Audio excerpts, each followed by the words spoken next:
Number two, Aiku like it, me like it. You might do get in Yeah. now why enjoy now? I want enjoy kugbe. All what declare.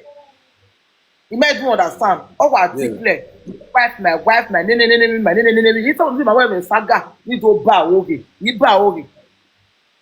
So mama ikú náà do go ready to or he go ready to but no asopa na do fit to mama ikú náà we go go ẹsẹ nene to free of charge.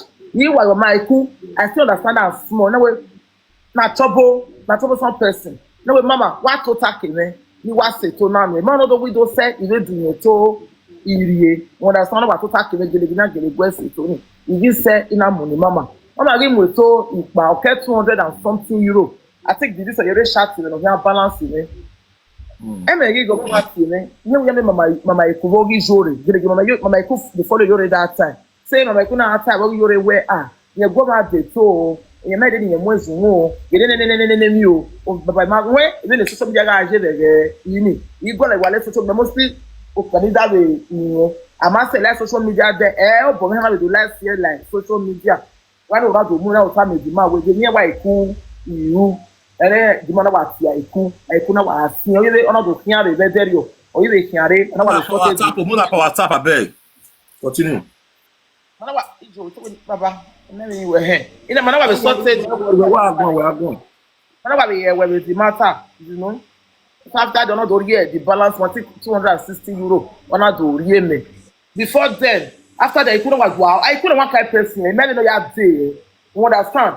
I couldn't want your more water lock here. Eri yare the police eri ya worona egede ya attack Aiku lare the man easy because me gbaro do wa do that me no gbalegbe onto which level and we give say we thinking e da me mege kelekele e da me mege because man be new well the man be no way no na wo yare the police where euro to euro so the thing on the first that time after then man do miegbe with a mama lizike na de ba ori je ona miegbe ukopanya to Chinese school. So man is the kid that go Aiku we are to take Omomebo all those kind of stuff. When we make it all with energy we mwezi of wa. Na we tell mama mwezi of wa o. You don't know work we ya we marriage o all them na. Now we go invite him mama na we yan array. Gele mama na array. When that somebody the marriage or we female we go. You dey wa ya hand o. After the magi me the mama ezo phone ma settle egbi mane the magi me e megi ge. E wala na wa funu ni ma be or that ex-husband ni. Sa Victor Mumela de social media or we magic kwa de sagbon e ge ni papi lodo ya tele iwo ga de sagbon o mi mala o ga de sagbon ye o maladia o vimeladia e ge ni ma binye guine o mama Aiku meta na me post side ga be Esther be jerry ni o this one is mama Aiku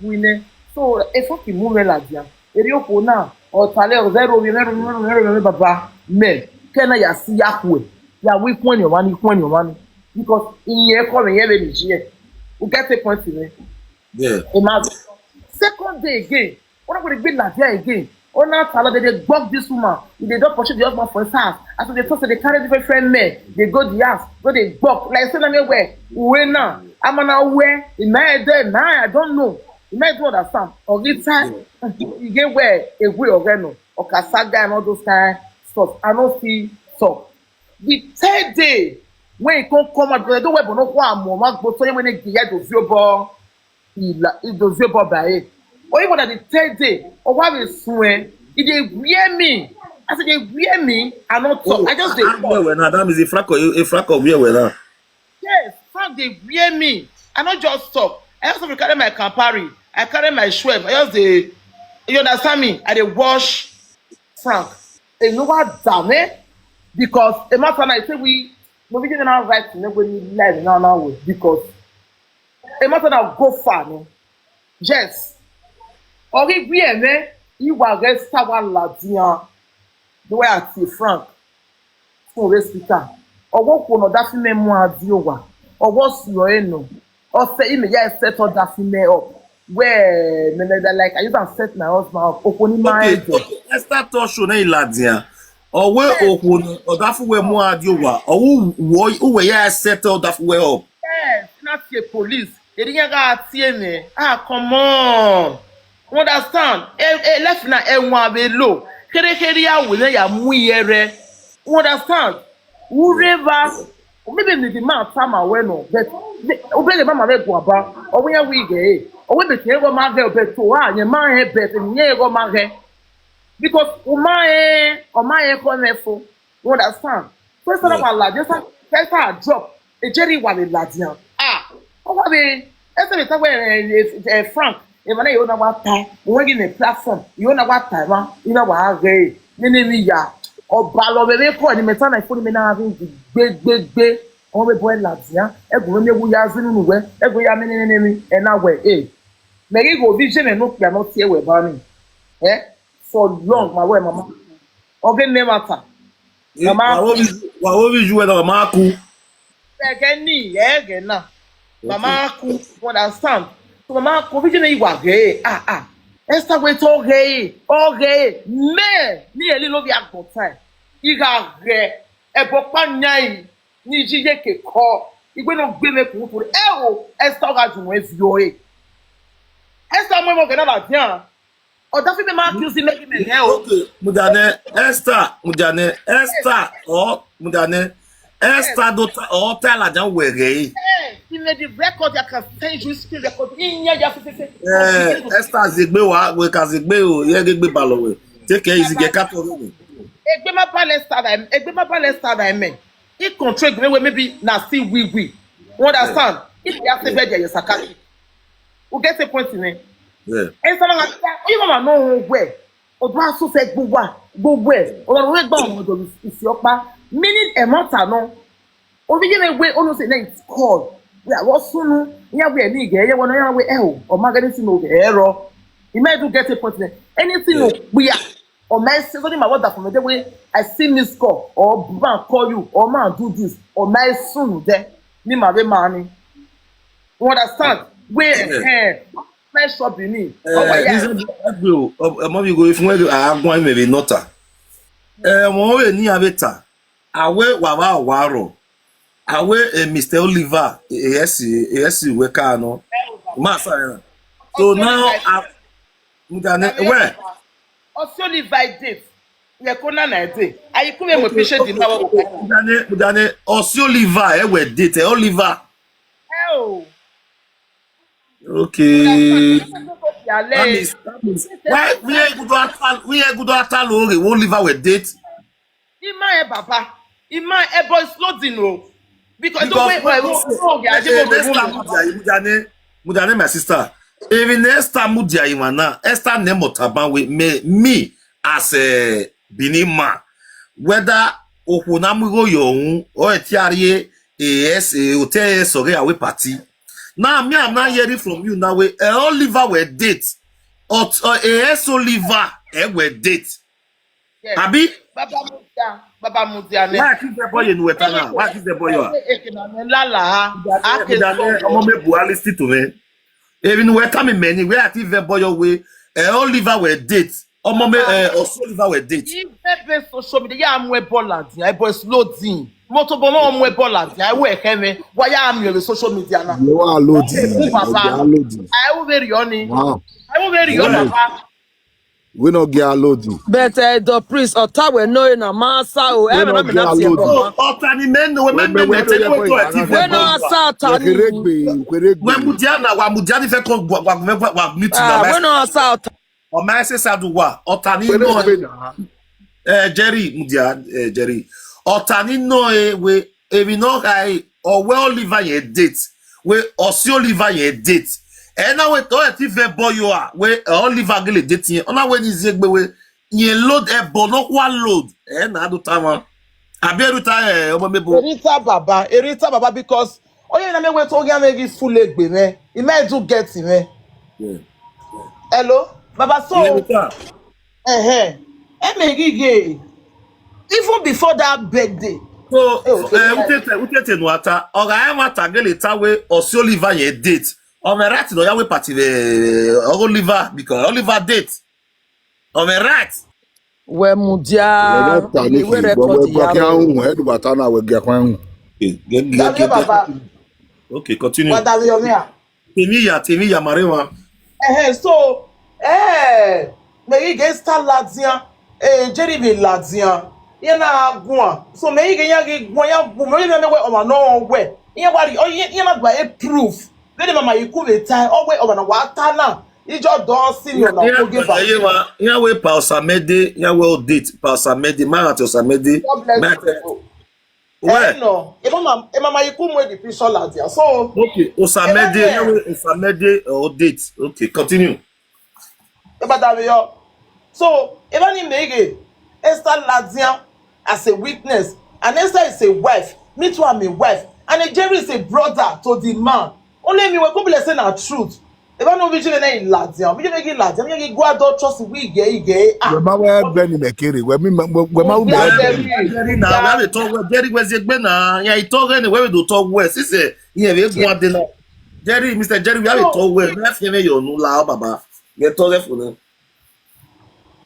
Jerry gi ladia Esther ladia me go vision me o git you wa you know ba egbe na thing because baba most important thing e won get na mu gbe gbogbo no mo do no amu go jo mo hun ona marry me go ona marry no continue what yeah well ona marry me webo I say no reason and ona be small pikin na keruwa go me we ebanye me ko wodo pa ibu here ya afia kara de mi no ro eki agumeruwo wa you understand me yeah so and e make me so ni ma be ma na ide e me na iwoke otu na do come me go tell wa ladi otu na do we a ona do zenu mu me otinye ma ganyen ti o wa ni mo tinye ku betinye ti na ya tell me because they be only some family have iyan otu no gbagi zenu nu ele rani me na wo ke ikia igu na te we go to na wo ke ni wa la the platform ni zenu nu me and na wa la a platform na do call a Frank Victor he call a for race because just my computer say they inside the play. So maybe I explain the way the things stay happen between me and my husband. Maybe I'm not supposed to go to that details. Maybe on your more Jerry I don't know where already run why because in na me can have a 12.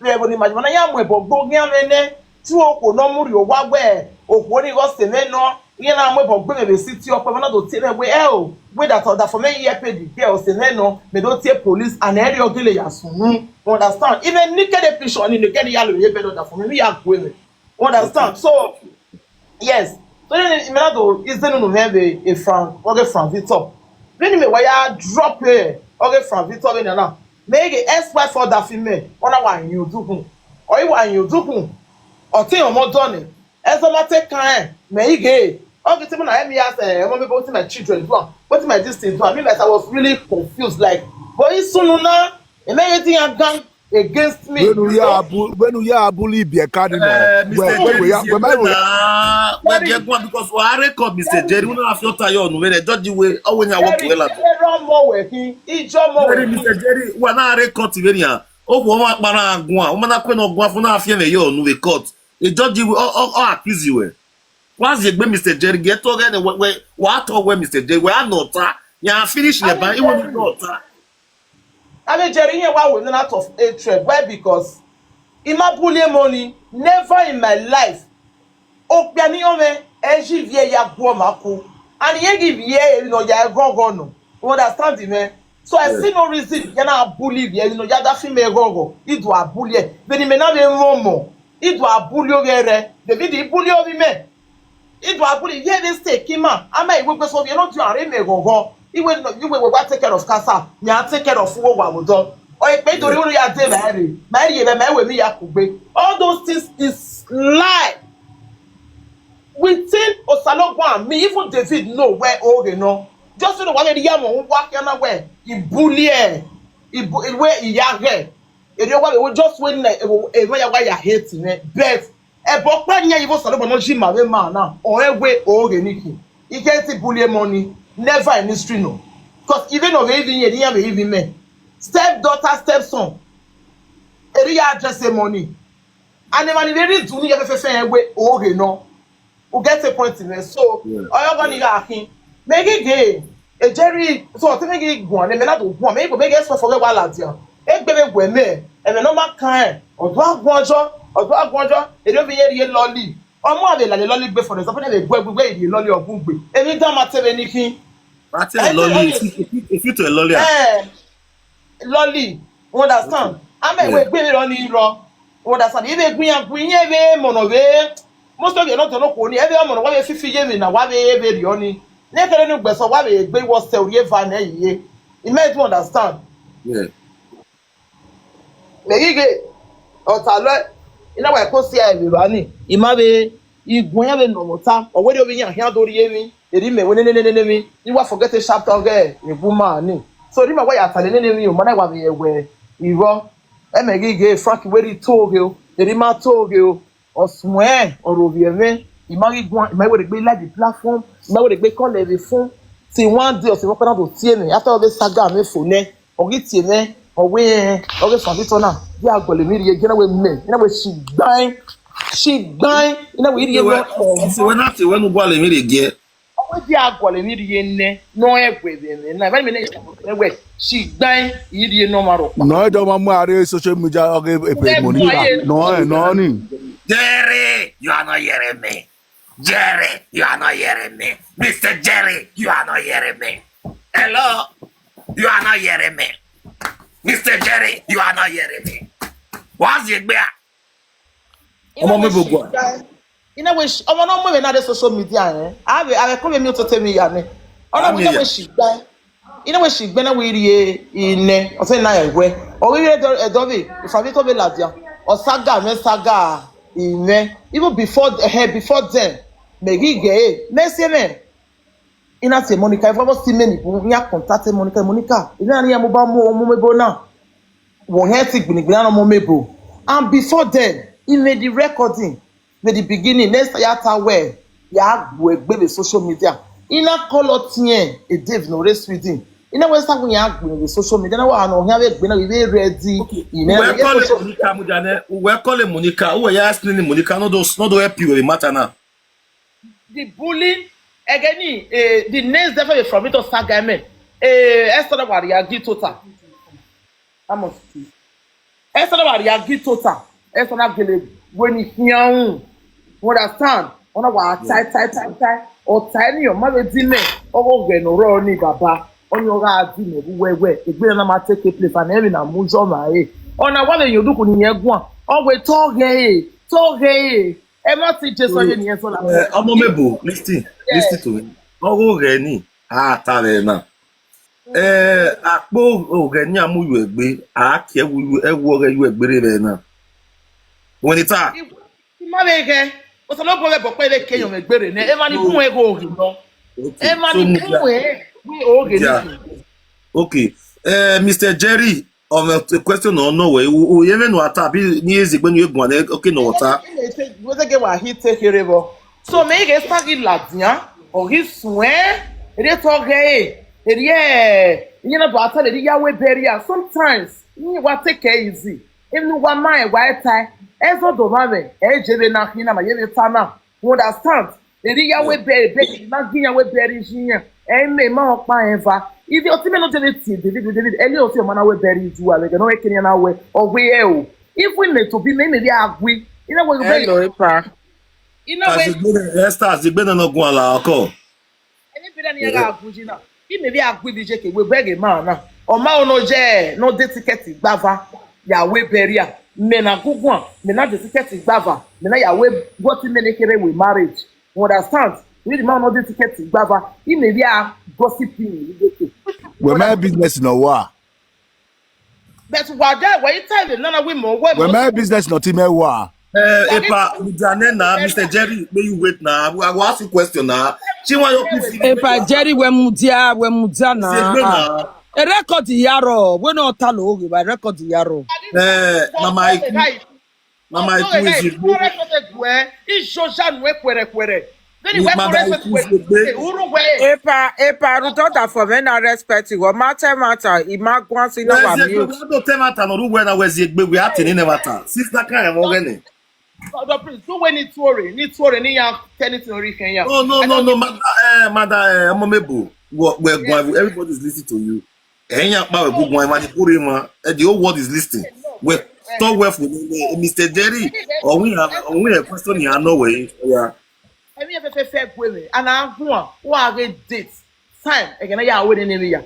Esther Village, yeah. They no matter fake life on. Omomebo, mudia, pa Jerry, don't praise.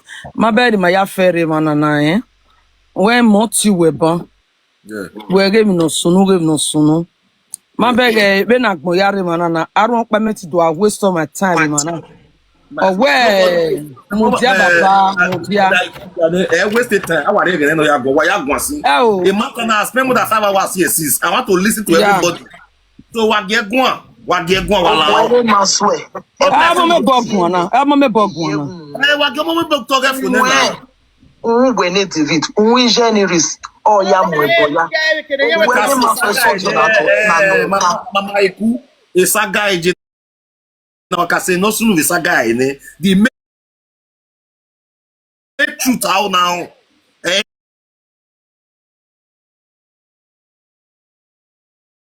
No sunu wa saga egbe oni ma ona. If you no see so if no the problem, we want to hear everything. So Esther yala live video ni me. Monica na iwoke gangan because before then, Esther we are bullying me anyway because conversation between me and David ex-wife because in our meal the shop, you know what like shop David. And again ya arrive my level. How ma wa gbe baba na e ba ni ugijo so ya ni na gbege woman ni metori ona gbegure mana ro yegbe mari ro yegbe oro ye na ro ye mana ona block me na be block e me yi ge conversation gi ma between me and that woman esa na wa ni ya gun me wo ile ni na ori wa ga gun me o ge na wa fi me mo le mu phone ti esa we be kun ya o we ni na we se kun we sa fi alo e kun esa wa sun we le sa the family we na the family like yana mi family my that my Nigeria who pa Nigeria that roge ma iya be ma be jogging like the man susu mu egbe it's like maybe wa me e said the wa me before me ma we you understand esa go respect ni esa ge gwa for na branch phone jomo o ge branch na call Esther with the Esther mamu na egbe call Esther mamu ene wa the boy block me ene block Esther ebi ma ya iro when Esther already start catching me we ya gbo egbe the social media then I in the audio ya FFF of voice record you know ebi me ya you will be matter na you get start the bully me na Monica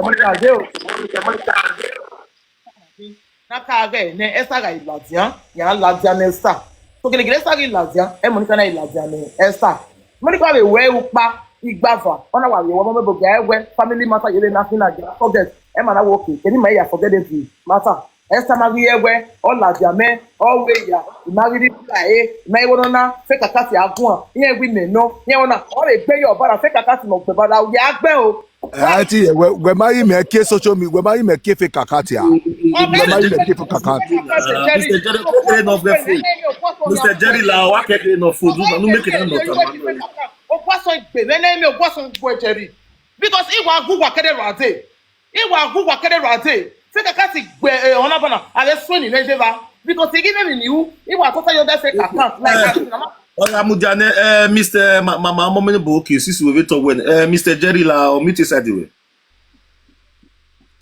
Mr. Jerry o mute side we Egwa epa. Gome gwa.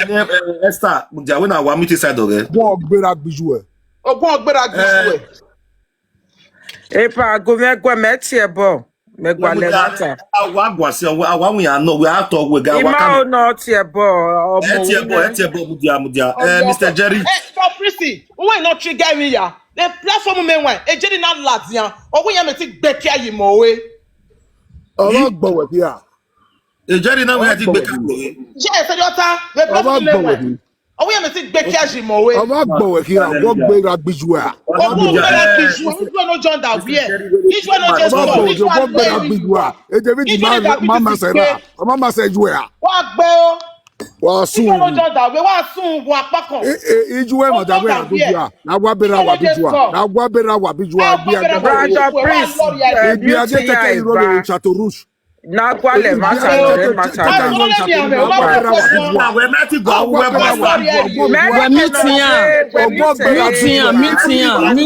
know what you want to support when I give the mama say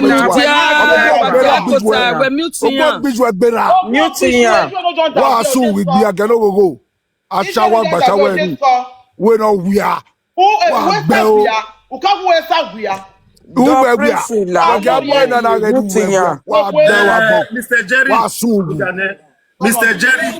Mr. Jerry, awenu we nota ebo we ya nota. Yo yo ka te bo me a. Why tie bo wa bia me teme na wa bia me cho e. Ya zole fa we ya papa le restaurant ya papa le restaurant yigo ya papa le restaurant pan wo ya pe de jamu ro gugu e wa su ya papa wa ni business woman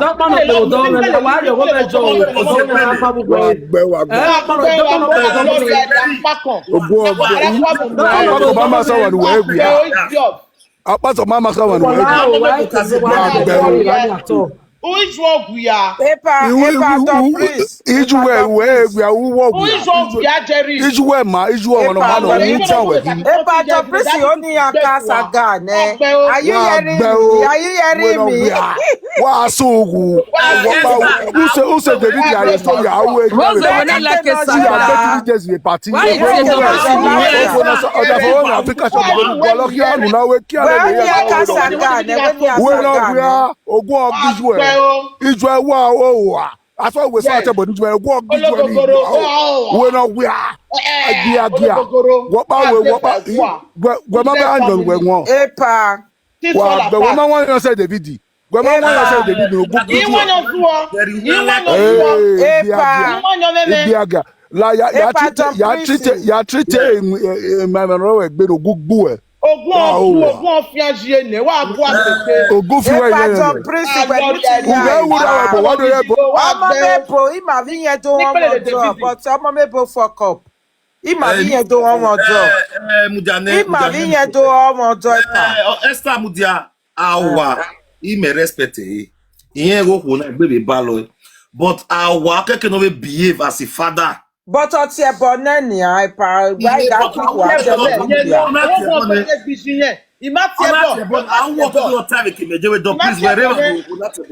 But make your mouth no when you say Daniel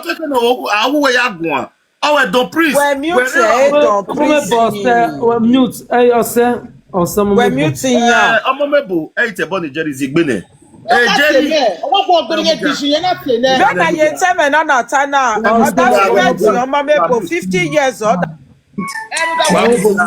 wa mudia Jerry we gbe sasa ye mataresi aiwen we gwana Omomebo la wa to atebo ena marry yo wa mute oda fune wa mute Omomebo gwan si damio e pa wa ye ge mo na ye ge maybe egwe Amudia wa agwa Esther otin Omomebo agwa wa gegwa Linda me over e wo gbe ro Jerry won Jerry is a man. You understand him in the guy any try no who.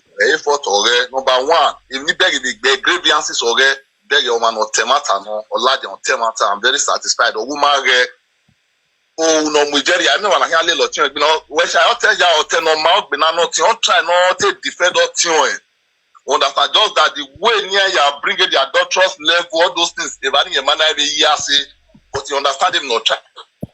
And number two, over temo papa on ye utia the dance of if you ma who e ma la we would be able to get it done have it only understand even the video was can am very David as so matter because there's one assume me document one say o say me man dey believer Aiku but now if they do a believer Aiku na we yes e matter dey really not because of show a proof only also surprise me now so me I try to make David.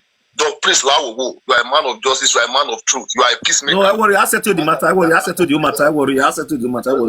things that we respect Nigeria expect from you as an in-law. It's like Umari in there. Me na ma too. I understand what you the guy for body. Yes. Anyway, you are baby bani here. Any uya ni aya la wegbe. Then we are calm down. Understand? The other I put on the road. Madam Aiku la try no point matter na the taba escalating matter. Understand why are you because of mama no wa mo eyo egbe e matter the oni me o me beg ya the way o keke saga wa ya ata eyo egbe so what the matter na iya epa origigwe nu we no eba omo no to egugu odogumego ya pere ko di yabo Okay. Hello. Senior brother, senior brother, Epa don priso. Esther, Magwe senior ni gwa. Igware brother, platform wexi. Umari respect old school live video presenter ni me. but Umari me. he may not drop you when I say you have time to talk. Yeah, Okay, we give me gwa. Omomebo ma se mata. When Omomebo pe audio ni me ya call yen. Ni ya yin ya when Omomebo pe. Because ma bi yen do omo do. Oga ime. Oda fi me be me problem. Omomebo be me right no be ya de ba me be yin me. Ni ma mwezo fuwa. Mr. Don Prince, I was there where as a woman. Imane mi ni Omomebo disrespect me for no reason. Otu ase yoma o. Imane mi ni we me ga settle. Omomebo change it. Okay. Papa Don Prince,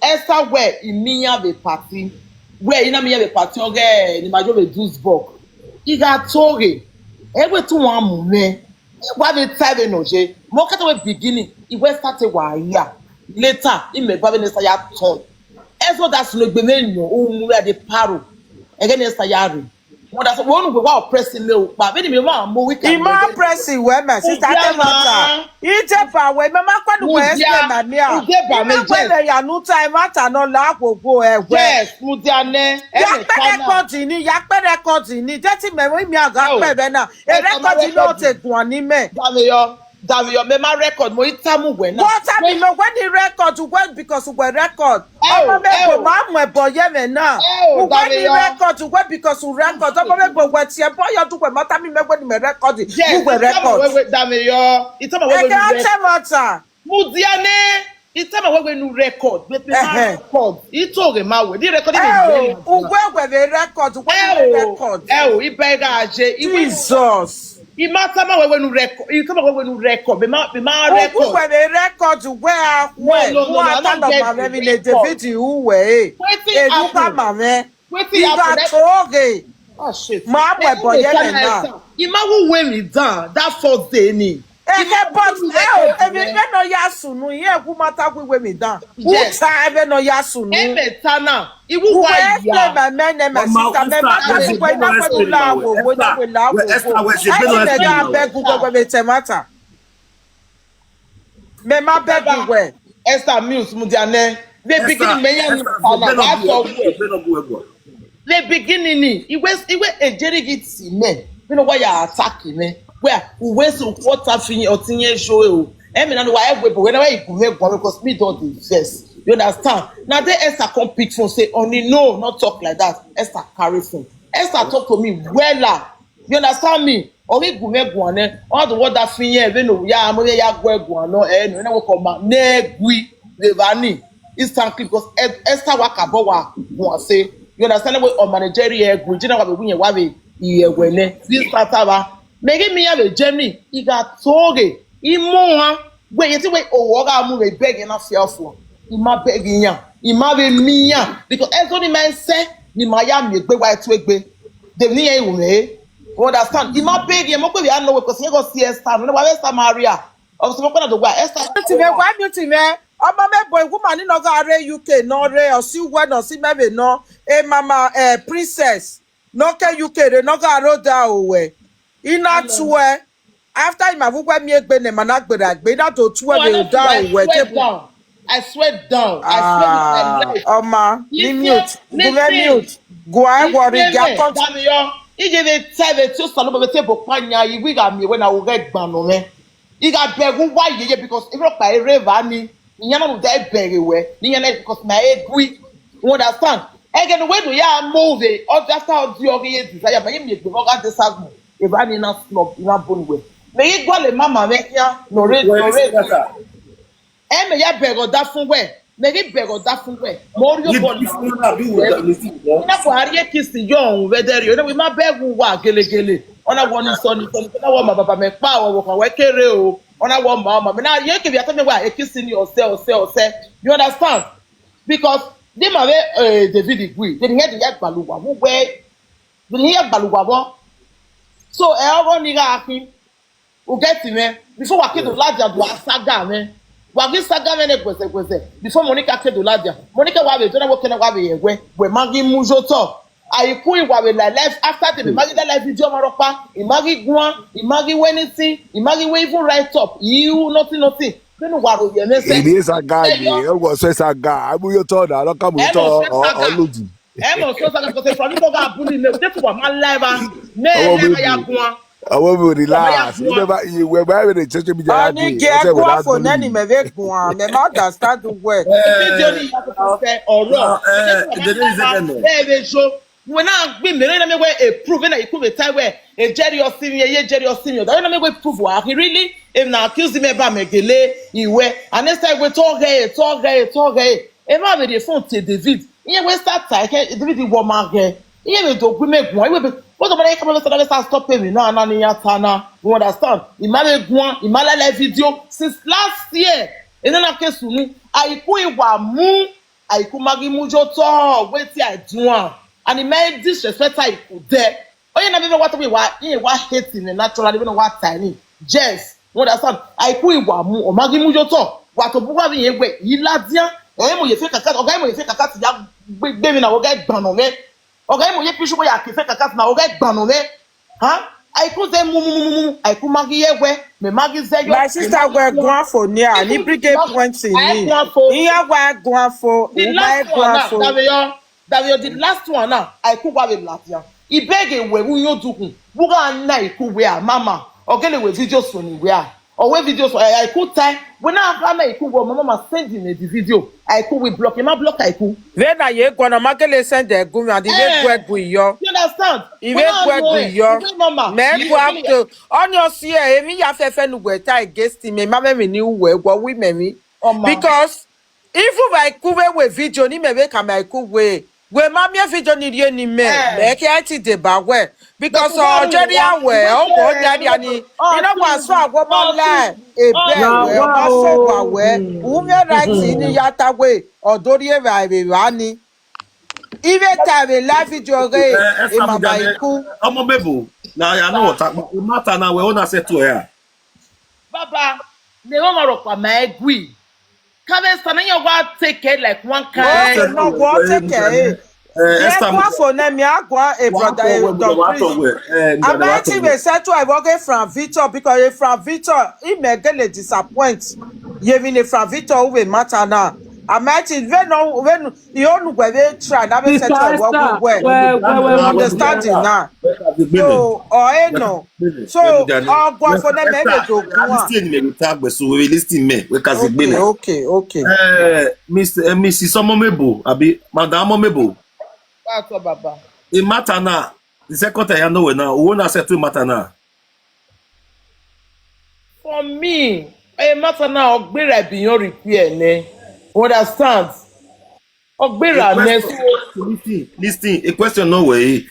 Who na say to matter na, yes or no? Mama ro pa egui. E wo. Agbera me mari egui. agbera wa de Agbera wa ne. Yes. Okay, mudia, on na bolo for meet inside the way. Esther, la meet Uenita. You know, tell my brother don't praise. Who na say to matter na, yes or no? Matter now, but you na tell matter. When ya de. If you know Omomebo tani women na do abuli yen o say okay no. E video ni ro mi a send the Google ahwe. Mama ima be mi ave from Victor. Even we Omomebo ga tagwima ya mwege matter na like social media ma ya mwege from Victor. Mana we no ya mwebo. Because so tell we me calling me. Eba na we la ya mwebo because enu gwe be mi ave Facebook. Eri me be muyan. If we from Victor ga re la me na nyodukun we from Victor. Abo mata na Google. E from Victor we record ore YouTube me ye ti we ya gwa le we pe nu. E from Victor na we o ye ma awara pa ma mu egin yen. We na Omomebo ya address vie won ladian. O pe ave na yo bo mi no. E ye na no egwe yen kele egwe ga pare e Belgium no mari ye ma kwe ni gwan. If Victor Berger ya do bomu ne won ga. now where Damien give me one for the mute. Well, video ni wa mate AI no because AI Eh, original no re TikTok o Omomebo. Ọmọye bọ́mú lè mú ẹ wàgátẹ́ màtà. Ọ̀rọ̀ àgbà gidi gbé our guest agwa wa ya mute wa ni ke mute wa guest agwa. Malake na but I respect your prince a lot. Wa we mere to ya gbota you ono a. Go Okay. So, a video ne from Victor who me beg. If what Daffy Moka beg, the first day, the second day, me na beg. One way, Omomebo ladia. The first day, ona Omomebo ladia. Mamwe picture au wae by. The second day, ona mo picture au wae by. We, vana mi ewo ye party oda fun ere vana vi enwe ipiana ayobo mu na enwe. Then ona do mu picture oti awa me by. E ma no we o be atam e we Oni gure gun agwe la wo mute oda fun me la wo. The mute oda fun. Mute. So so evani oda fi me na gwe e from Victor mo wo ke pa la de ha. E may do understanding na. Ma na adame yo. Ma iga adame yo. Me ige omwe David la jambae. Wo so da fun ae. Ona rie party pe abe na ya yo bomu na won na ta la wo those things. The video yere a YouTube from Victor na. Ona na we they say. So, ogi wa we video ni fo ne. Omomebo na wa call yo. Iga to ge. Wakati yero. Ime. The priest video ni muri. Mudia okay we give me we guana. Oya gwan. Omomebo ge gwan la ge gwan. So, Evanie Omomebo na wati that is Evanie if Victor na wait the video. Or you ga wait the video Omomebo na wati. Omomebo ga owi mamu egie. O ma wave a picture from Victor. A picture again ni move no ya leli pe agbe o se ni from Victor na mo laja because he already got saga vi anti lady ni no we party vi anti ige adesagbon he already has a guy nege NC Papilo so any have drag attention e from Victor ve video ni no ya mi Omomebo wo of ye won ladia ipe ave yo bomu no so Evanie from Victor na igawe video ni. Eke no igawe ni Omomebo na wa call yo. Omomebo I call yo. We no oho ni e woda fun ya gwe ora ime no. Ima o ma be ya wa call from Victor gwe o la o ma woda fun ma me small issue but ma settle e la wo. We no ho no enegbe no gele mare no gwe ya di owodo ja. When they give me my sister. The next thing, Omomebo wa call. David Ziote de ne. I will kind of frustrated. Agbongbe ne. Emi o yisi osa. No. Yon zebegbe. No. Order for me wa a blood order for na wa yan wa call yo. Oh God, Omomebo Tana. Or that fi no do wa be Belgium or that area other for me why you call you even but that fi me call you ma ka drag na Chinese stop e all laja be video ni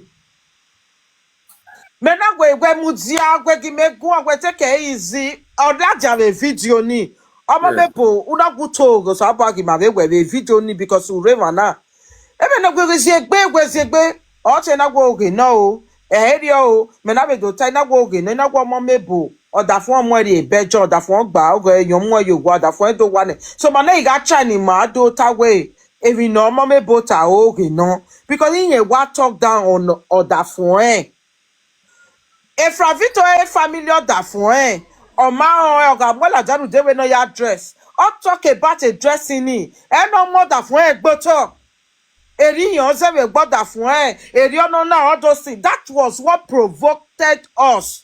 Because in a platform, Getty only more la Davia Queen more to be more la Fravito and more ladia. If Fravito did a video way, Esther Ben Dana Sunu family wa. Was a woman at ladia, was a when I'm well. I know that if we record a Fravito, walk away video ni. Desi ema mueladia, we mueladia, wagu mueladia. That was what Favito told me. In that way, because anything not concern a family member or mueladia. Since Omomebo de mueladia, we need to defend our daddy because you're dogo of the family. Any lie we both 1990. Again, next money my year tunye. Any ogele epe family evine pani ewu. Yeti kai. We understand before ke Omomebo. So our no kai ya no ru pa to ladia. 1990 when in the pania. I marry out you but I mean a family time me. Ga no. One wa married to any family ya tamaro na ito ya pa. Abiade family wa. No. Before ke Omomebo ogwa no Omomebo ya mwe picture ye Facebook ni obo ene. It's Latin on me obo ene. That man don't acquire so many property before you know Omomebo. If you ogwa no Omomebo stage na ni na ko pe ani na almost 1 year plus oje na odo gwa ni ne with a ex-wife for re. Omomebo ta bagwe todo kunye odo mo over yen. Omomebo mak pe ani ye because ege no plan ya agwe a ex-wife for re ro. Ove Omomebo be bue ohonia adiowa. Yeah, so when you very no bag ohoni no no ve call we but you get no because a Fran Victor ria wa ne because in Moria no be ohoni ne Fran Victor. Mo ve no big mo ve ka mo no go give Fran Victor but at the end of the day Fran Victor not betray me but other from every family over here when you forget Esther, that one is not true. Okay, Omomebo, Omomebo, I'm just being nice to you because what's here, matter. We go tell a number, me mate bagwe, abi me de bagwe. What do I move about? He may not wear because we can't talk and he may not that believe where. Because we can't about whether the matter that back when I am women now, Joe, when matter may mean men. If one will kind to hold your matter, he waiting me up when he me Yahweh party soga in a way. Una we tell me one. Okay, over no the matter here na and I know tower. My sister, we are going Yahweh party everywhere. Or we am afraid of the guy, they will osio. Okay, Baba, what go vada for Lare ou akokma lakpa akata kere because a life na if no mama na ta or see problem because it's two things who are not like we bono e continue we already accusing the one love your liver and no man love your liver that one that was Prince e Monica ka be gbe me na ove level Monica na gbe ore Monica ni ove level because o matter my Monica musu worry ma atema loro wa when na temata wa mudia we ti kopa job ilapa is something matter when wa ya ta me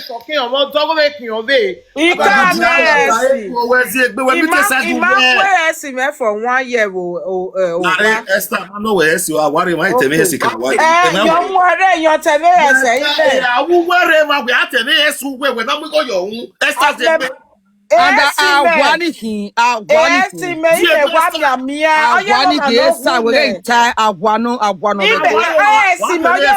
agwano why social media president's wife and the not here me is okay Mrs. Dausa ogugwe me edege yes ugwe erobi gwe exist we ya wa no hune me do exist other for me maso me digi yoni exist na bolofa all na when you mo but Omomebo na ye fake akati do ya gbe ni esi me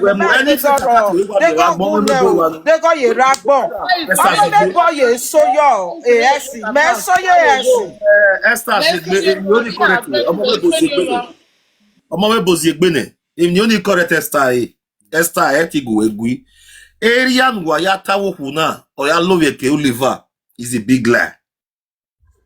Because not see the old wala me begging away what away Oliver or Yahweh party so that means it can away party so that means I gotta start okay but when no ya ever that for only me mute we mudiane ameseriani mas okbiawo kwa ragbina anything can happen okbiawo kwa ga make best anything can happen So please la ni get kagwane number 1 iwi here we birthday ma be esime na gbata Marital na wo ke ya we side o because okwo ga yon modo the side o ya ogije ime marry na me na close ogwa me na simple that fi me adie e bejo o that fi me ma simple me adie evunije okay here we birthday ime Una we dey fake kaka if una no dey fear mo na bro na picture. Esther okpagbe manere ma go onu mo me atile le gbin Esther take it easy we say fake account na o commit make it be any commit ita mi ya ba ni ete bonu Baba Dameyo, igi awe birthday. Ina do print a card. A proof of going. Ya got the number well because it may like a matter. Ina forward there. Ina we awe a wae. Mama a man about time. Ona woke. So along the line. Awa we tana. Oga wo we tana. Yes. Ogunye mi ana we because o why me stage. Ma je Nigeria. Yenye ti do small yan stay kinye. Ye me stay ke. Ogunye mejo. Ogunye women no. You understand? Yeah, be away me ye diasi. Maybe give ke figo gwameno. Iye ni won't be many things that you want in the matter boy be. You understand? You know to my own taste. Then no ko ya gwale mi You understand? If you are aware, then I go gwame too. You understand? You give on it down me fige on me no. Okay, here we birthday. E di card go me. We ya we run now. You know the way card, you know the print away ba ninu. So along the line, when we do the birthday small, like maybe we just see jolly. Later, you not change your mobile. Gele. Me you get first time me last worry. Emile 1.2. The that one when me lay 800 direct. Ona then every year what do I feel where the man not see me or we a mao ne a man dio win. You tell maybe okay 18 men or party no. Now the parade don't change. So now go they came more area. The man do I can ma ije. Really, you not really understand. My brother, don't preach on no dey better than me. But when I know get one.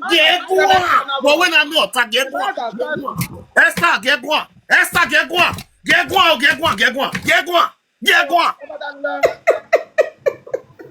So, ne ma don eke ni ma just those gele we with evata no the birthday parade don dey change na tana me ma mwe poster joe ni me clear because me get sasio mehin we get a point me e ma wo ke ba hen we e ge ri ro e ba ni e pa me na wo ke ni e gwale ke ni ma hian ilo e pa mo be suggest ogo liver why because ogo liver to do ma ere already ma carry a venue ni awu we suggest ogo liver oh, how we mo when I'm when you worry, never do work any maje. Like Boba can eh? The way power suggest ogo liver high power. E pa Nigeria. Okay. Again, ya ko no do not work any tiepa na ke na hia ilo because e get my yaro. When I call the away card ne, me take card name and me invite via WhatsApp. We get a point in there. E pa me odo ya tip, na work na lu ogo liver na we birthday owo ni yen. Gave her name my birthday.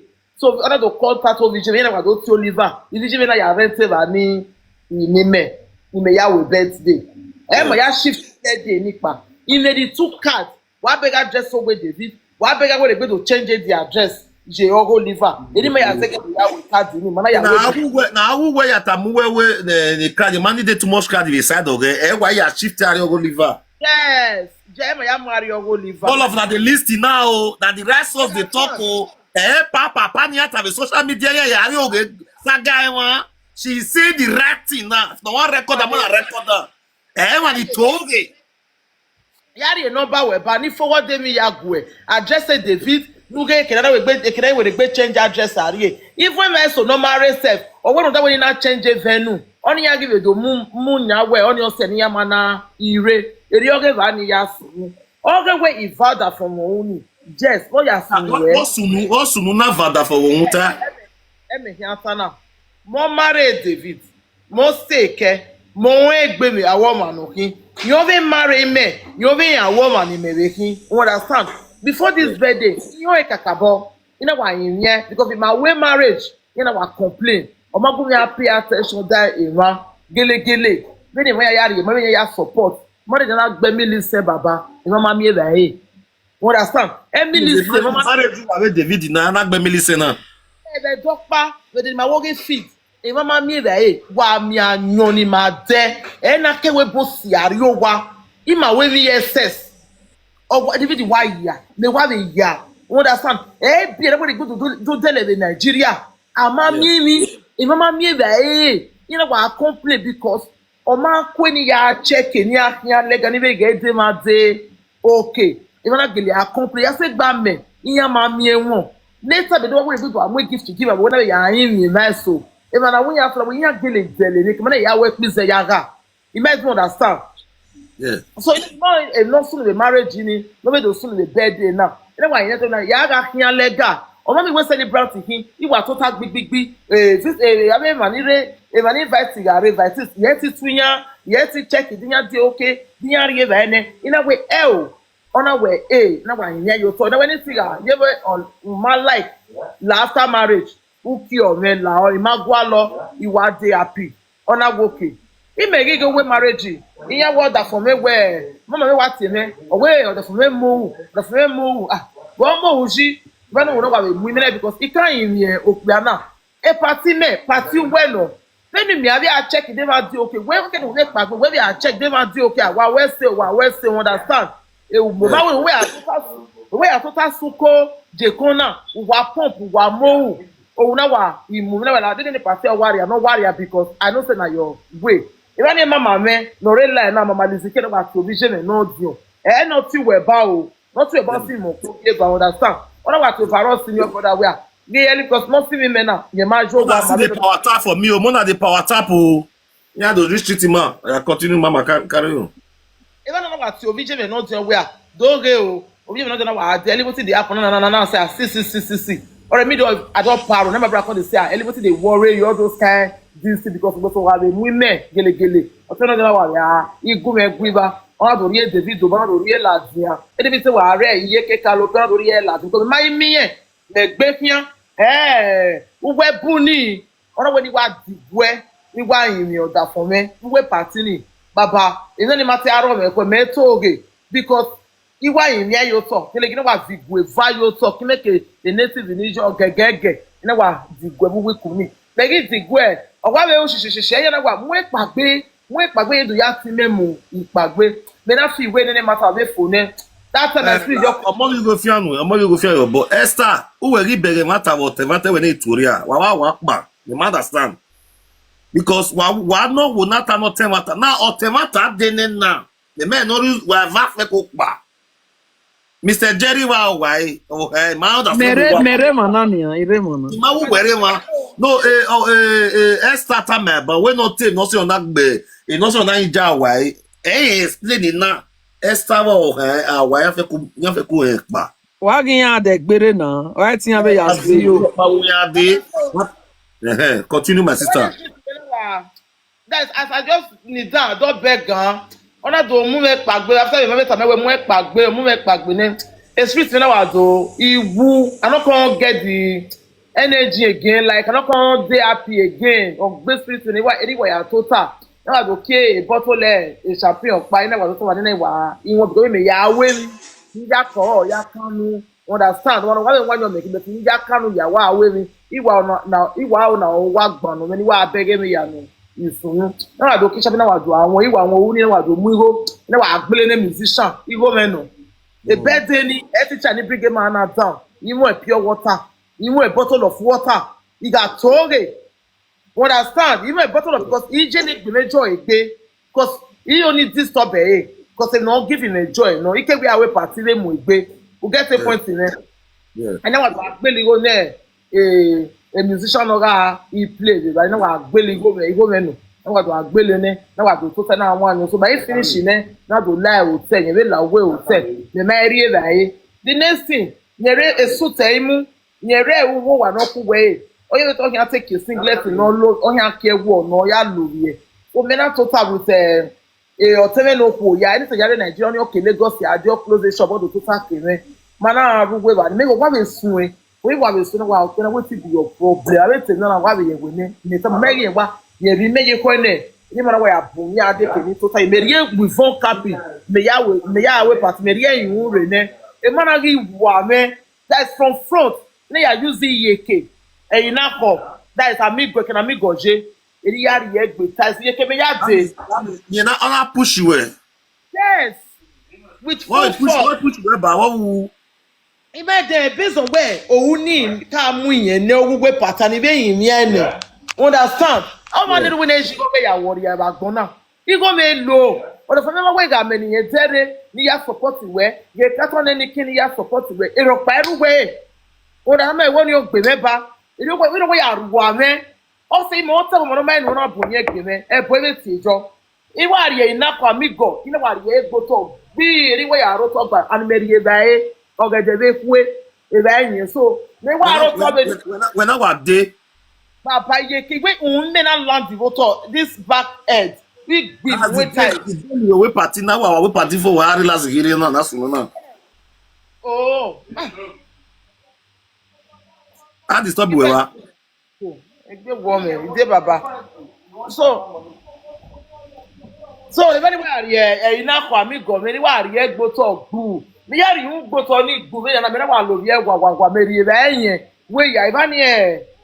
Me extra room na be ti me abo si me in case anybody road no ma me ti gizo wa no ri e ina pay extra room so alagbojo ori mana wo kenya wa iye dian o ti no de na mu je me pari side on re e me wa ge mana ni wa rush make no to ni na we no tire ne kere wa lawo wa o ma bi that's me ma ku re wa lawo wa we na o i wa ge o vi yen ro to e mana likine o ri be go teme no be shake egbe like ore gbe wa to ne kere na wa drag David the mere we wa si aye wa gbotin wa le ni wa tama we na e we asi David panyin bare o ko David ri ye ni ya si me no bi me block e na wa ya strike over me e sa gena u ji Abatie, wa ge go. Wa ge go. Wa ke lo e. Wa ge go. When we talk about if I get a make it the next is sag a video gweme okay no teme ne kere e sag no wa jiri wo talk ba me think is go pagbe baba ri yare to wa pu ni yare e be ceramic plate iwo ni fling egbe ma na oya scratch evun ni me fi egbe yen me ma wa target one place ni me afi egbe e de sag ya gbe kwa ede mana yari yegujo tulemu la jan gbigbigbigbigbigbi o visionary wa before security ni ro take dore before ke do mo visionary Russia ri hotel Russia ri hospital ba so ni agbare kana sti shobo we ya kian ije me no egbe mana bi ere tu no to na bi atulemu de igbigbigbigbigbi boki David kian merugwe hotel e na ika me we ge no sunu ije me ke wo ege ni toge iwa temato maka me wa gumegu ime do understand obi jana wa be do tele nemi we me na yare o tele wa to taje na do gbe mama me na be do rewe ya before obi agire o tin oda fun me no si mi metie me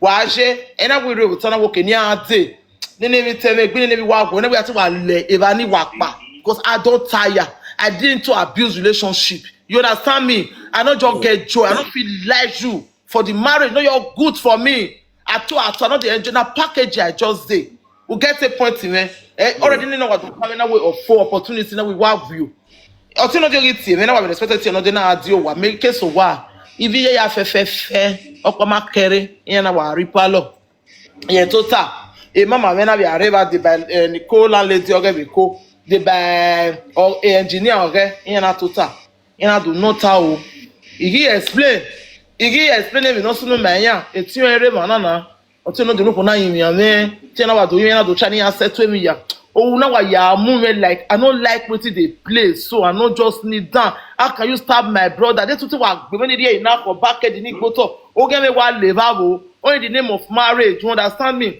now I say no I fed up why not me now to agun egbe eli yin ogbe agun eli gwa eli respect me because mo take me bata mo to na hia me ene wo ke yen we ni digwe ni mi o tebe no dio ni we mi o te awa me ni ya disrespect ni ya teta we I ma accept ni ne ene wa me yin yan edi me ya forget o di mana do 7 ekere ana do yin mi o 7 ni wan do peto 7 ekere you me do amoti meje kena na dress obo ni meta mo na baba 3 years ago baba na 3 years ago 3 years ago mata na sunu na He may surprise people like Aiku. You people are very wicked.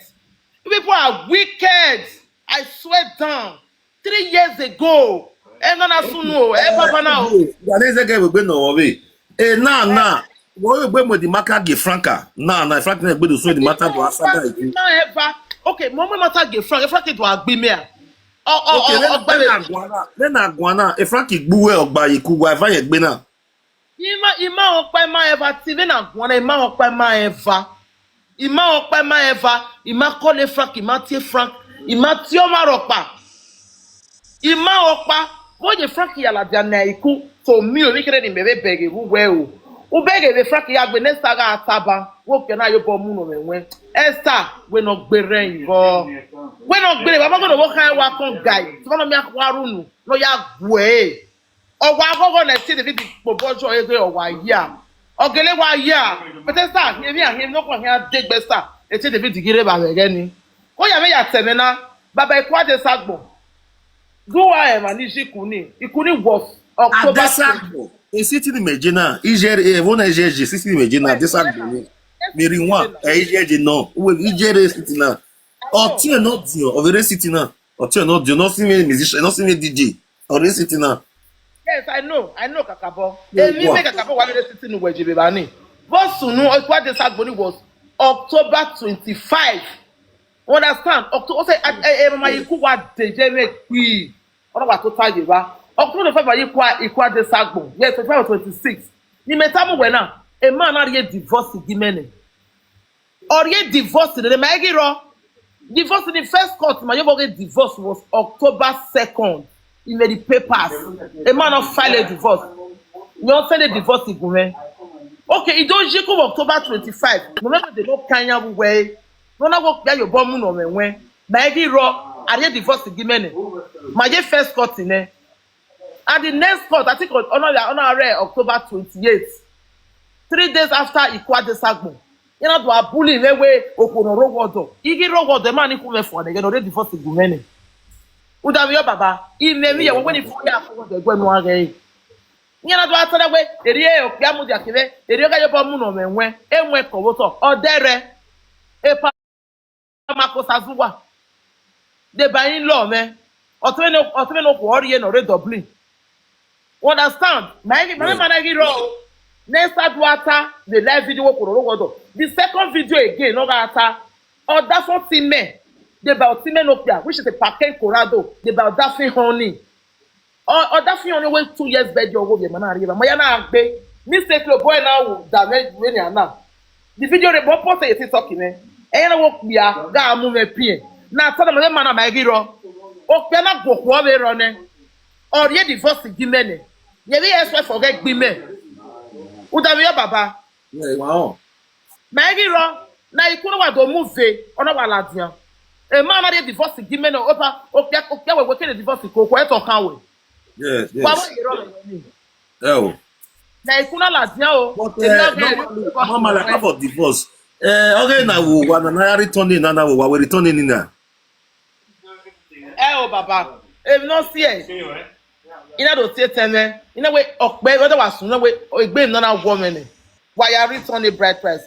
O tell no dio. Cause if you dey quick anything. Iya na we based on way odoba me yankin iya settle iya wono na ina hamiya we we get December Arab ina the ticket yes ina we in Nigeria ina be no ya na we ni ejo we dey case no rotom understand me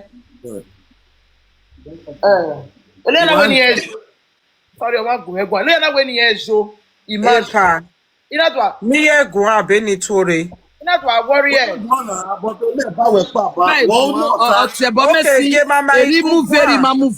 Okay, because every not as you Esther we mute na to do ba me na. Okay, the night ni me. You finita give me sin na me magwa ti me se gbe. Ima finita gwa iku igu we gwa direct. Ima finita gwe. Ima fi ko so ji wo mu area ne. O we mu mega iku. Okay, no problem. Okay, mudane,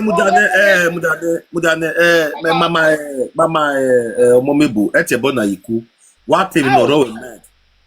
Tana, iwe egani no when you bride price ni. So it's mama trying to make her tell like when they distress when ya worry ya we worry go marry need there or tell her to okay or tell her say your me no worry me for ma ko ya mo call me but so keke na e be so ni about the social media we ri me ya ge me gi ge because Esther wa ata owe pata mi yen owe awuyen na wa do gbon no ise na wa vune awe bo na wa gbon no wa wuyen if a lot of people dey come and na bo yan million yan wa me wey your wife go say yi asoma just die the year just clear you see just come for ya like okay e boya muwe or this e boya muwe we don't wa gbon no wa gbon no ifo so this last time I was talking about we na wo baba ite una return e bere yen oge price no we na since already yan or we take a time 10 months of vision we no say na time why you no say na nowhere already Nigeria ni or dey important is already there because already Nigeria ni we are one you tori anything wey you wear and you affect you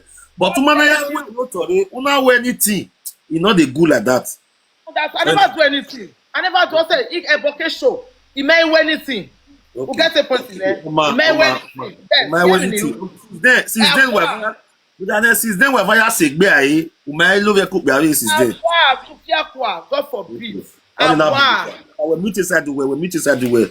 Lady Aiku la o meet inside. Wa domo. Pardon, please la bo wa ya ti wa. O gbo do ba mi. E pa do priest wa ma wa gbo. Emi ya no etasi Omomebo. Why I think no question we not talk kiss matter. No question. Okay, Omomebo. Me from Victoria here where is where you have been born when you na wo. Mama. No tanisi. I make it on well working. Best Yeah, we are to be on some working now social media presenter. No tan the answer. Obi e to working. O ma na we mi abe mi awa. Egbe asi ejoa. Egbe nu de no Your tire no mota a question no we pe nu ke gun. Iye me ma fe bo me ma we gbe mi ni me ya fe bo me. Iye me ma ya we bo. Okay. When that way I answer a question. That way I answer a question. O ma we e won answer me. Omomebo mudia.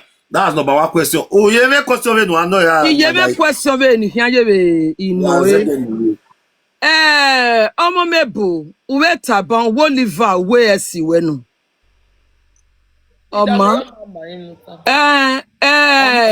Omata wo liver yes orin no. Owe osio liver o yes yen. Oni osamede ne mi meka wa we money la. Owo same omati liver make osamede black boy. Mabege ma gbon na ton priest. Emi no gbo ma ade, no simi o ma ade. Me na no waruwe mana na no waruwe ya na from Victor. My second ya explain mu jana ya Aiku. Iwe no know. Okay. Ota no hua. Ni wa oni no o wari enwan ejiban. Where okay, he dey even mo be ni ano we. Mama. Ideje mudia more mo guana. Ije me da mi yo. Oh, ali we guan we ki me guan. Omomebo zi. Era ya we play, era we live video we ki me guan. Okay. Omomebo. Ije no re Paris. Wa guri ebe bogie, wo tie wa chawo. Mama, normally matari ma bi enjo, mati keke na do tile social media. Boy say agbele ya o, ya mu mo uri me na la janu we. If not say na e bebo gi enje. Normally I say settle the matter no matter kind a media. You understand? Ma bi enje ma run 7 hours more than many years ma casually. You me man na when kawan anybody we Paris e bebo gi anybody we may that is again man that is my own motor. Marry bebo give my do care about the one day. You understand? Again, me ya ba go. You can use the language opa. Opa egume. Or with that image bashawo ya vun shobe e David. No me do gbe bejo me ya vun shobe that from the audio raw. You understand? O here the ta we me ta me yen we. O what the name we what time we cure that from we win na. What time more time we and e gbe oni ma iro. E cure that from we win na. Kakabo. You understand? So Ouni, David was really angry. We on our ta, we na ya dey take wetin me gbasha wo and kele ma gbasha wo be to we me ma gbasha wo be bejo David o mu mele, David mistake ke marry. So na mo David o. You ya rie bebo gi yenje. Okay. Epa do priest okwona na tie ye je na. O the best friend of Omomebo. Be ni gi o. Be ga Omomebo ya la bejon. Okwona bi are marriage ni. Yes. Iwa okwona very well. Kaka boy mi jena na wa be okwona. Gbalama. Ogo wa e ko hian. Uma o mama. O se Gumegwa because gwase o. Ebi no trigger me. Do de ba na David ita. Oni me ya ladian. Okay, David origo me. Ni ya. Damia utoni ne ba utoni no. Origo me. Number 1 ina nowhere. Ina where we from Victor Ige we owe we no ya ta owe ohia we nigiti ohia we na etumaro bi nsi o. Etumaro bi me ina wasodonia. Idene mi awa wogo no wan we mudia mi wago no wan. According to from Victor Obumi ade platform me. Ona we number 1. Ni be no Omomebo. O dafu we dele mi la. No kian ya we mi pataki. Una mo pa we mi la ni. Una mu ne godmother we jo arire. O ki de mi la na wo sunu. Mata we wa be la na. Mata we na. Mudia o. Mata we na hina kian ma si vivre a disco wa we. Ga fe kota. Imani de la mata because I need awa be bunny zansan. Mama, what guy wa be kina. David is a manipulator. Mama, I can send you the receipt. Okay, Eli Mudia.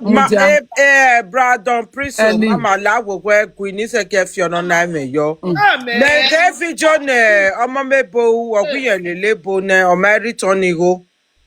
E video ni ro ya pe nu. We te saga ya wa. Ide saga no. Don't priest. When those who na lad no Omomebo. No Omomebo mudane. Mabe Omomebo na Wala Bejon. I was the first person on your hug. If she can say the truth. Igi wa bege. When you wa gbera ke te ya demi. Iri wa ya la we store da for him. Go wo kame o. Ana pa owo ko ni elele no. Iri ya mo. I not go sleep o. We'll talk everything here. Esther lawe mute ne. Make you mute abeg. Kederi ade. Wa Omomebo gwansin wa mudia. E don priest. Okay, no Omomebo wa gift me because they me no me na la dia be na ni. We mudia Omomebo ma gift wa ro na sin. Problem mama. Even me no gwana restrict me. I dey gift. Okay o. Ina ade do Omomebo. Ide baba o. Ina ya ade do Omomebo. Eri ya yo bo receive Ina Omomebo la o. Guma gba o re. Emi sunu obokan no pogeva. Opa Omomebo pogia. Okpa uguma gba from ever that day imagine to Omomebo there obokame eighty before you say when they do agbe emi ni say na do agbe number 1 we ho we media we no ina we okay we ma tie nu we no me no buy even no buy o me abodo e store even no buy even a phone ni o me o se be taba na phone ni eke tie versus a phone ni marijo okay then o me bodo e talo mama ne kebi azobo we gbomemebo e froku me wona wa de platform me e fo sere mo ona do tama me mi no gbiyo Omomebo ena we David when I wa away power una ade ba Omomebo we beria when mi no gbije o se mana so Omomebo ai okay but when I igwana na we don na we emi ya ni atalo ka Omomebo no gbije wo re ya we do confirm me ne na e ke me na do confirm me ve na brother don Priso we no we can see na start shows egbe Eke orijo Omomebo no ro ma bege na gbona no we na ya we egberegbe my brother because when we not see e we no gweje na isuku ehu otu owukun ya we birthday owe na kaso isuku na gbe 105 years in na we birthday and ya we birthday na we burial also confusion lele ya e fraku menwa owu wo gbiju e owu jo ge gbiju e frakota Damien mama, Rakodi. When not 20 me obi friend the priest. Omomebo na obi du me yakin. Obi du okpa bakin. Ogon go episode wa gbele. Obi du when no meti gwa lot na arobi obi when ni Boy shomo. no mu boy no mu yo Omomebo be robi me. drop it, Abe robi me. drop it, Omomebo be robi me. O se me na be robi. Omomebo robi me. Yale ke ma be ni ave to te panasa ke ya. Omomebo be robi me ni ah. Drop it. Why no Omomebo we no? Drop it. Mommy POP, drop it. Esther the priest.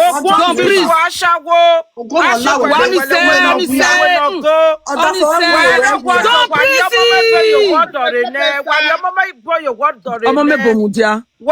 Don't priest. Omomebo we mute.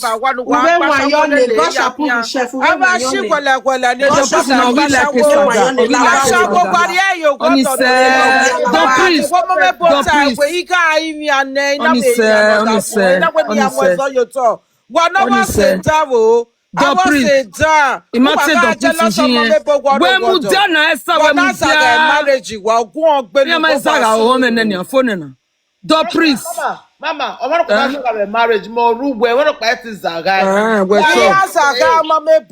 do we see how many? Women, get to where they buy me. Mama Bonnie said, when I met is at 2 hours. The priest. Yani rogo to vi any azake Mama bo we 1 minute. You remember me no mama boga tabegani. Ogwe odumo le sitela Oni say we ga dey gwesa go we mudia we mudia. The priest. We ma go mare David gwe kit take buene. Omemebo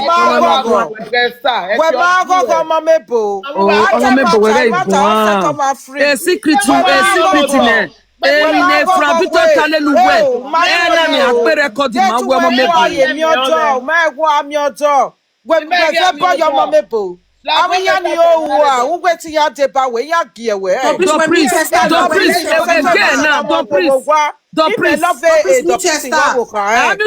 we am mutore we ya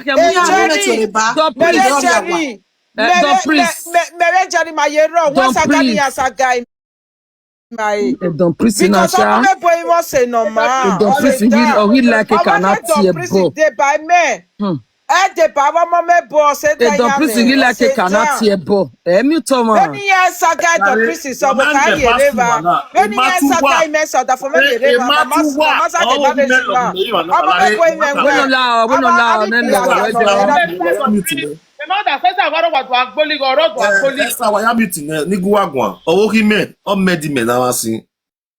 support Omomebo. Na people be support Omomebo no remata ita be in pisa ya o gi me wa medi me na. I made oboku we na say e be ogbe my wife no dey make that again. It's like bedo. Obi na mente okwo no ne gbe okay I will settle matter. Okwo no we say we only say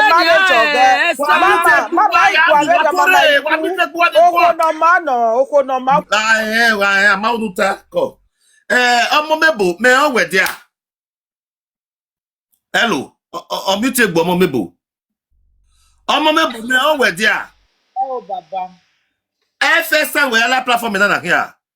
Wa no maybe live platform me. O menwe gbuwe sansan no ya give to menwe. We record no. Iyegi sorting men na we me support we as how. O menwa mo eladi, o mo won sage marriage of God gift. We no so na gift to menwa. We no so na meji. You are president man, we are president. My people wey dey watch us. The priest, when no say no we na meji we. The priest. When no say no we na meji we. Because we can we dame yos emi ya fefefe sin. On dona, there's power with this lady Omomebo. She dey talk, they try to explain, give una who get matter. Number one, una say carry party go a boyfriend place. He said the boy not be boyfriend. Say na the boyfriend, na him friend. That one, you know, you see that kind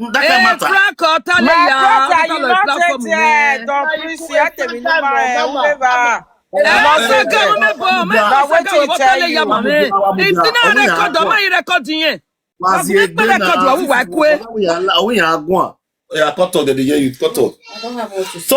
Talk loud the You year. allow your wife to go and do birthday for her ex boyfriend friend's hotel. First of all, will you allow that? You said? Will you allow your own wife to go and celebrate her birthday? As in, maybe for instance, as I am now, I will go and celebrate my birthday with my ex friend's hotel. Will you accept that? You as a man. Depends on the relation. Everybody get different. Man, you can't accept that. Depends on them. Judging is not right. That is it. What you know you won't take, so don't support it. That is it. You can't tell. And I say, we're going to give. God go bless you, my wife. You say, but now you know what. Omomebo. When you are Saga, must say. When you are Saga, I wanted to princess say. Welcome to social media. Eli Mudia. When I lele na ro wato. Ige. From Victor, why am I so Saga? Madam Aiku. Yeah. A birthday now is 3 years ago. Number one. But again, my demi were there. Daviyo. Me were there. Again, matter where again a dead. Yes. Mama, a number way. He for the receipt. Do I see your session? Oh, he didn't have a way. Who will go Bemewa? Who are you?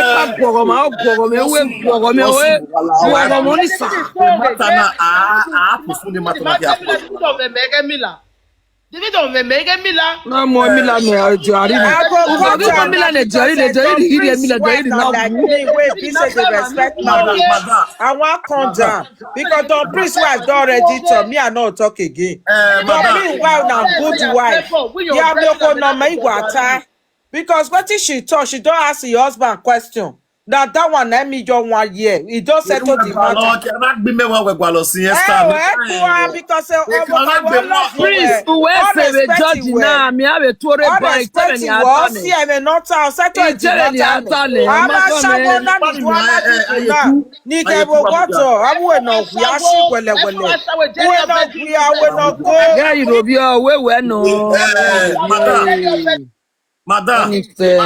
matter.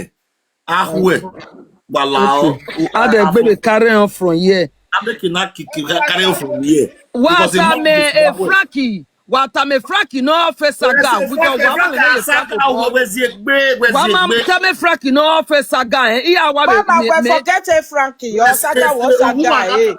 The Saga come out of my mama. Forget a Franco. But we men no even me me yafi. Frankie, me je me la dia, Omomebo. Madai ku. Get Frankie. Woman na we Otien get Frank. Otien Omomebo get Frank. Okay. Agi get picture gear. Mama.